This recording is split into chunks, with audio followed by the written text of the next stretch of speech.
Oke, baiklah. Assalamualaikum warahmatullahi wabarakatuh. Kembali kita lanjutkan untuk proses pencatatan laporan keuangan dari UDS Prima ya, di mana pada pertemuan sebelumnya kita sudah sampai pada tahapan menyusun neraca saldo atau trial balance 31 Desember. Nah, pada pertemuan kali ini saya khusus akan membahas bagaimana cara menyusun atau melakukan pencatatan bukti memo ke dalam jurnal penyesuaian. Nah, di sini sudah saya siapkan untuk bukti memorialnya ya, untuk penyesuaiannya. Baik, langsung saja di sini untuk mempercepat proses atau mempercepat waktu, mempersingkat durasi waktu. Kita langsung saja akan melakukan proses pencatatan bukti memorial ke dalam jurnal penyesuaian ini. Kita mulai dari dokumen yang pertama. Di sini ada bukti memo. Bunyi memonya adalah bahwa telah diterima rekening koran dari bank atas rekening perusahaan tanggal 31 Desember, di mana dari rekening perusahaan itu menunjukkan informasi adanya interest revenue atau pendapatan bunga sebesar 1.200.000 dan adanya bank service charge atau beban administrasi bank itu sebesar Rp320.000. Nah, untuk mencatat adanya informasi pendapatan bunga dan beban administrasi bank ini ke dalam jurnal penyesuaian, caranya adalah kita masukkan dulu tanggalnya, jangan lupa bahwa untuk mencatat bukti memo ke dalam jurnal penyesuaian itu penanggalannya adalah tanggal 31. Nah, jurnalnya sendiri untuk mencatat adanya penerimaan pendapatan bunga dan biaya administrasi bank ini kita catat ke dalam jurnal yaitu yang pertama cash in bank, bank service charge pada interest revenue. Oke, untuk kolom ref silakan masukkan kode akunnya di sini. Nah, untuk jumlahnya sendiri untuk interest revenue ini kita dapat di sini 1.200.000 ya. 1.200.000. Kemudian eh, untuk bank service charge-nya adalah 320.000. Sehingga jumlah yang diterima kas adalah pendapatan bunga ini dikurangi dengan biaya administrasi bank, didapat cash in bank sebesar 880.000. Oke, itu jurnal pertama untuk mencatat adanya pendapatan bunga dan adanya biaya administrasi bank, yaitu cash in bank, bank service charge pada interest revenue. Lanjut ke bukti memo yang kedua. Oke, di sini ada empat ya. Ada empat catatan bukti memo yang harus kita catat ke dalam jurnal. Oke, jurnal yang pertama adalah jurnal untuk mencatat adanya saldo akhir pelengkapan. Oke, untuk mencatat adanya beban perlengkapan di sini. Di sini kita tahu bahwa saldo akhir perlengkapan itu ditaksir 7.700.000. Nah, untuk mengetahui berapa beban perlengkapannya, kita lihat saldo perlengkapan kita atau office supplies. Ternyata office supplies atau perlengkapan kita itu saldonya 13.600.000. Pada akhir periode ditaksir hanya di 7.700.000. Nah, di sini otomatis ada selisih ya, ada selisih antara saldo perlengkapan atau office supplies dengan taksiran akhir periode. Kalau kita hitung selisih antara saldo perlengkapan kita dengan taksiran akhir periode itu adalah 7.700.000, maka didapat selisih 5.900.000. Nah, 5.900.000 inilah dikatakan dengan beban perlengkapan dan nilai ini yang akan kita catat ke dalam jurnal. Nah, jurnal untuk mencatat adanya beban perlengkapan ini adalah store supplies expense pada office supplies atau office supplies expense pada office supplies. Masing-masing kode akunnya silahkan kalian sesuaikan. Nah, untuk nilai debit dan kredit itu adalah selisih antara taksiran akhir periode dengan saldo perlengkapan kita itu 5.900.000. Kita masukkan ke sini. Ya, itu yang pertama.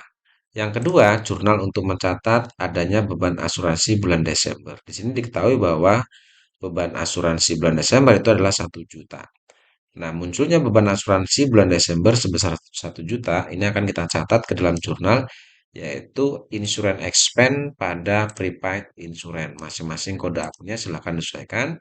Nah, nilainya untuk debit kreditnya sendiri adalah nilai 1 juta ini, yaitu beban bulan Desember ini. Itu yang kedua. Sekarang kita jurnal yang ketiga atau jurnal untuk mencatat beban sewa bulan Desember. Di sini sudah disebutkan bahwa sewa bulan Desember itu adalah 2 juta. Oke, jurnal untuk mencatat adanya beban sewa bulan Desember adalah rent expense pada prepaid rent. Oke, masing-masing kode akunnya silakan disesuaikan. Untuk sisi debit dan kreditnya adalah nilai 2 juta ini. Oke, seperti itu. Lalu kemudian yang keempat, di sini disebutkan bahwa cadangan kerugian piutang itu sebesar 2% dari saldo piutang. Oke, sekarang kita lihat berapa nilai saldo piutang kita di sini. Di sini diketahui bahwa nilai saldo piutang kita atau current receivable itu adalah 306.508.000. Di sini ditaksir bahwa besarnya cadangan itu adalah 2% dari saldo piutang ini. Sekarang kita hitung 2%. Oke, dari berarti dikalikan ya, 2% dari saldo piutang berarti yang ini ya, saldo piutangnya itu adalah sebesar 6.130.160. Sedangkan di sini kita mempunyai cadangan kerugian piutang itu hanya 2.500.000.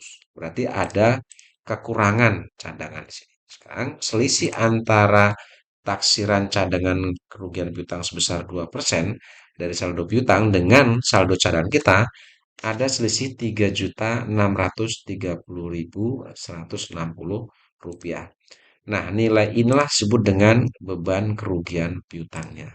Karena ditaksir saldo cadangan kita adalah 2% dari saldo piutang. Tadi nilainya adalah 6.130.160. Ternyata cadangan kita baru hanya ada 2.500.000. Nah, sekarang untuk mencapai 6 juta, maka ada selisih 3.630.160.000. Nah, nilai ini akan kita catat ke dalam jurnal. Oke, jurnal untuk mencatat adanya kerugian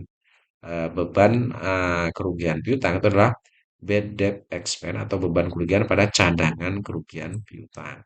Oke, silahkan disesuaikan. Untuk nilai debit dan kreditnya kita ambil selisih saldo cadangan ini dengan taksiran atau dengan taksiran cadangan sebesar 2% ini, yaitu 3.630.160. Nah, seperti ini. Oke, itu untuk bukti memo yang kedua. Sekarang kita masuk ke bukti memo yang ketiga. Oke, di sini ada bukti memo terkait dengan aktiva tetap kita. Oke. Yang pertama di sini disebutkan dan lupa masukkan tanggal 31 disebutkan bahwa Faisal itu mengalami penyusutan 2.500.000 ya. Nah, jurnal untuk mencatat adanya beban penyusutan bulan Desember sebesar 2.500.000. Ini akan kita catat ke dalam jurnal yaitu depreciation expense Faisal pada akumulasi depresiasi Faisal. Oke, kode akunnya disesuaikan. Nilainya kita tinggal masukkan nilai yang ini yaitu 2.500.000 untuk sisi debit dan kreditnya. Oke, lanjut yang kedua terkait penyusutan equipment atau beban penyusutan equipment. Jurnal yang kita gunakan untuk mencatat adanya beban penyusutan equipment adalah depreciation expense equipment pada akun debt equipment. Oke, masing-masing kode akun disesuaikan. Nilainya tinggal kita masukkan ya 1 juta ini. Oke, itu bukti memo yang ketiga ya atau keempat. 1, 2, 3. Yang ketiga. Sekarang kita masuk ke bukti memo yang keempat. Oke, di sini ada 1, 2, 3. Ada dua memo ya, ada catatan di sini. Sekarang kita masukkan dulu tanggal 31 di sini ya. Oke, tanggal 31, sorry di sini. Nah, oke, yang pertama adalah bahwa ada gaji karyawan ya yang akan dibayar tanggal 2 Januari. Nilainya adalah 16 juta. Oke, munculnya beban gaji yang di bulan Desember akan dibayar di tanggal 2 Januari, otomatis akan menimbulkan hutang gaji ya sini. Nah, jurnal untuk mencatat yang pertama terkait gaji karyawan yang akan dibayar bulan Januari, ini jurnalnya adalah accrued expense wages and salaries pada accrued expense. Ya, jadi gaji yang harusnya dibayar bulan Desember ternyata di sini akan dibayar bulan Januari. Maka di sini akan menambah namanya hutang biaya atau hutang gaji di sini. Oke, kode akun disesuaikan nilainya tinggal dimasukkan yang 16 juta ini. Beban yang akan dibayar itu. Oke, yang kedua, bahwa pembayaran listrik akan dibayar tanggal 5 Januari sebesar 600. Lalu ada juga pembayaran air akan dibayar tanggal 5 Januari. Nah, untuk listrik dan air ini akan kita jadikan satu akun dengan nama akun yaitu Electricity and Water Expense. Ya. Nama akunnya kita jadikan satu karena listrik dan air ini jadi satu akun yaitu internet, electricity, and water ini. Oke, kemudian kode akunnya disesuaikan. Nah, nilai jumlahnya di sini untuk electricity and water tadi kita jumlahkan 600 ditambah 420. Maka didapat 1.020.000. Nah, yang mestinya ini dibayar di bulan Desember ternyata akan dibayar bulan Januari. Maka di sini akan menambah utang beban di sini sama dengan yang di atas. Itu untuk yang bukti memo yang keempat. Sekarang kita masuk ke bukti memo yang terakhir. Oke. Di sini untuk bukti memo yang terakhir disebutkan bahwa kita disuruh menghitung pajak penghasilan badan dengan ketentuan di sini yaitu PP nomor 55 tahun 2002 sebesar 5% ya. Tarifnya sebesar 0,5% dari peredaran bruto. Oke, sekarang kita akan hitung 5%, 0,5% dari peredaran bruto. Kita masuk ke trial balance. Bruto itu adalah akumulasi seluruh saldo kode 4. Berarti yang ini. Ya, berarti yang ini. Oke, akumulasi seluruh saldo kode 4 itu adalah nilai bruto. Nah, sekarang kita hitung nilai bruto kita. Eh, nilai sales ini, oke, sales and merchandise ini dikurangi dengan sales retur, dikurangi lagi dengan sales diskon, lalu ditambah dengan beban angkut ini. Didapat nilai 3.384.706.340. Oke. Sekarang kita akan hitung setelah kita mendapatkan nilai bruto sales kita atau nilai bruto, kita perhitungkan nilai pajaknya itu 0,5% dari peredaran bruto. Berarti dari ini ya. Sekarang kita hitung 0,5% dari itu berarti dikali dengan bruto ini. Oke, bruto yang barusan kita cari tadi. Di sini didapat nilai 16.923.532. Inilah nilai PPh kita. Oke, jadi ini akan kita catat ke dalam jurnal. Oke, jurnal untuk mencatat adanya PPh ini, ya, maka di sini disarankan disuruh dicatat ke dalam income tax expense dan income tax payable. Maka di sini jurnalnya adalah income tax expense pada income tax payable masing-masing akunnya disesuaikan. Nah, nilai debit dan kreditnya itu ambil nilai perhitungan 0,05% dari bruto yang tadi, yaitu 16.923.532. Kita masukkan ke sini. Nah, seperti itu. Oke, selesai. Tidak ada bukti memo lagi. Kalau sudah, sekarang kita tinggal menyusun atau kita rapikan. Sekarang kita jumlah sisi debit dan sisi kreditnya. Setelah dijumlah, didapatkan nilai debit dan kredit itu adalah 51.173.692 rupiah. Oke, sisi debit dan sisi kredit balance sudah sama. Oke, setelah itu, setelah selesai, kita akan buat sekalian rekapitulasi jurnalnya.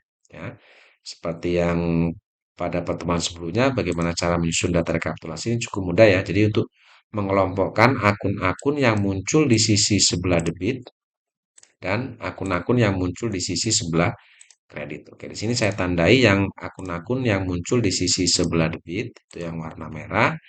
Ya, seperti ini saya coba tandai. Setelah kalian tandai, silahkan kode-kode akun ini kalian susun ya di data rekapitulasi di sini. Oke, jadi ini kita kita ambil yang ini. Oke, kita ambil seperti ini. Kita ambil dulu. Oke, setelah kita ambil, kita taruh sebelah sini. Ya, ini adalah akun-akun yang muncul di sisi sebelah debit. Setelah kita dapatkan akunnya, silakan kalian susun kode akun ini mulai dari kode akun terkecil sampai dengan kode akun terbesar. Setelah saya susun, kira-kira kode akunnya gambarnya seperti ini. Nah, inilah kode akun mulai dari kode akun terkecil sampai dengan kode akun yang terbesar. Kira-kira seperti itu. Lalu setelah itu baru kalian ambil saldonya. Misalnya 1101. Ini kita ambil berarti yang ini. Oke, kita ambil yang ini, kita taruh di sini. Lalu untuk 61101. 61101 berarti yang ini. Oke, 1.020.000 kita masukkan ke sini. Lalu 61102. 61102 berarti yang ini. Oke, 5.900.000 kita masukkan ke sini. Dan seterusnya 5.900.000 ya, 61102 nih. Oke, kalian masukkan semua. Kira-kira nanti setelah kalian masukkan saldonya, kira-kira hasilnya seperti ini. Itu sisi debit. Oke, sekarang kita ambil yang sisi kredit. Oke, sekarang kita ambil akun-akun yang ada di sisi sebelah kredit ini. Oke, kita ambil seperti ini, yang sisi kredit. Ya, seperti ini.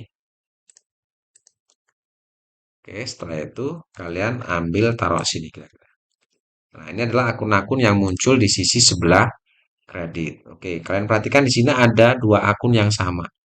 Oke, ada dua akun yang sama di sini. Nah, kalau ada dua akun yang sama seperti ini, kalian cukup masukkan satu. Nah, setelah kalian susun, nanti kira-kira hasilnya seperti ini. Oke, yang 21202 di sini cukup kalian masukkan satu kali. Tetapi nanti nilai saldonya kalian jumlahkan. Misalnya, yang 11202, 11202 berarti yang ini. Oke, 3.630 kita masukkan ke sini. Lalu 11302, 11302 berarti yang ini. Oke, 5.900.000, 11302. Oke, 5.900.000. Lalu 11401 berarti yang ini 1 juta. Kita ambil ke sini. 11402 berarti yang ini 2 juta. Masukkan ke sini.